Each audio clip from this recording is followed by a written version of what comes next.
గద్దర్ అవార్డులు తెలంగాణలో ఎప్పుడు ఇప్పిస్తున్నారు? అదేవిధంగా ఇప్పటిదాకా నంది అవార్డుల ప్రస్తావన కూడా లేదు. లాస్ట్ గత కొన్ని సంవత్సరాలుగా. దీనికి సంబంధించి ఇండస్ట్రీ వైపు నుంచి ఎవరు నంది అవార్డులు ఎందుకు రామకృష్ణ గౌడ్ గారు దుబాయ్లో ఇస్తున్నారుగా. ఎప్పుడు ఇస్తాడో తెలియదు కానీ ఇస్తున్నారు రామకృష్ణ గౌడ్.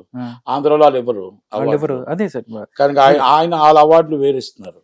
అలా మొత్తం టోటల్ గా పోసాని కృష్ణమూర్తి నో నంది అవార్డులు పెట్టి తిట్టిన వాళ్ళకి ఫస్ట్ రోజా గారు, అమర్నాథ్ గారు, ఒక 5గురు ఎవరు బాగా టీడీపీని తిడతారో వాళ్ళకి అవార్డులకి ఆయన చైర్మన్. బెస్ట్ పర్ఫార్మెన్స్ అవార్డుకి చైర్మన్ అయ్యాడు ఆయన. ఎవరు? పోసాని కృష్ణమూర్తి. అది వాళ్ళకి మాత్రం అవార్డులు మేము బయట వాళ్ళకి ఇవ్వం, సినిమాలకు ఇవ్వని చెప్పేశారు. ఇప్పుడు సినిమాలకు సరిపో మా వాళ్ళకి ఇచ్చుకుంటాం అవార్డులు అని చెప్పి ఫస్ట్ అవార్డు రోజా గారికి వచ్చినట్టుంది. సెకండ్ అవార్డు ఆయనకి ఎవరికి? అంబటి రాంబాబు గారికి, అంబటి సంబరాల రాంబాబు గారికి ఆయన పేరు.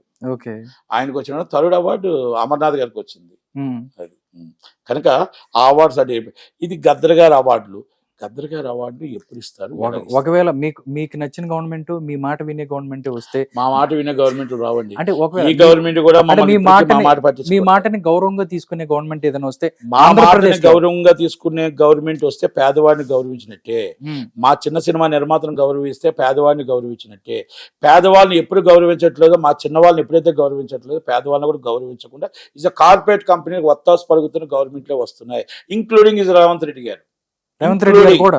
ఇంక్లూడింగ్ ఇప్పుడు మళ్ళీ ఆయన ఆల్రెడీ మళ్ళీ వెంకటేష్ బాబు వస్తాడు. అప్పుడే చెప్పా కదా, వాళ్ళు వచ్చిన వెంటనే ఇంటర్వ్యూస్ వెళ్తాయి. అలాగే నేను ఇంటర్వ్యూ అడగలేదు, నాకు ఇవ్వలేదు అని అనడం తప్పు. ఎందుకంటే నేను అడగలేదు కాబట్టి నేను వెళ్ళలేదు.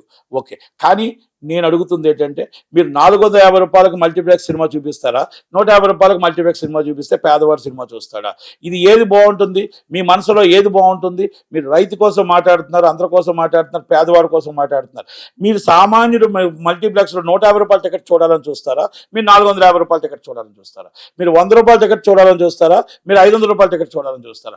ఒక్కసారి మీకే వదిలేస్తాను, కోమటిరెడ్డి వెంకటరెడ్డి గారు, రేవంత్ రెడ్డి గారు. ఒక్కసారి ఇంటర్వ్యూ ఎవరైనా చూస్తే ఇది నిజమా అబద్ధమా? మీరు కరెక్ట్గా 100 రూపాయలు 150 రూపాయలు మల్టీప్లెక్స్ పెడితే ఇది పేదవాడి పార్టీ, ఇది పేదల పార్టీ, పెన్నిధి పార్టీ, పేదవాడిని మీరు అందరూ హక్కును చేర్చుకుంటున్నాను మేము అనుకుంటాం.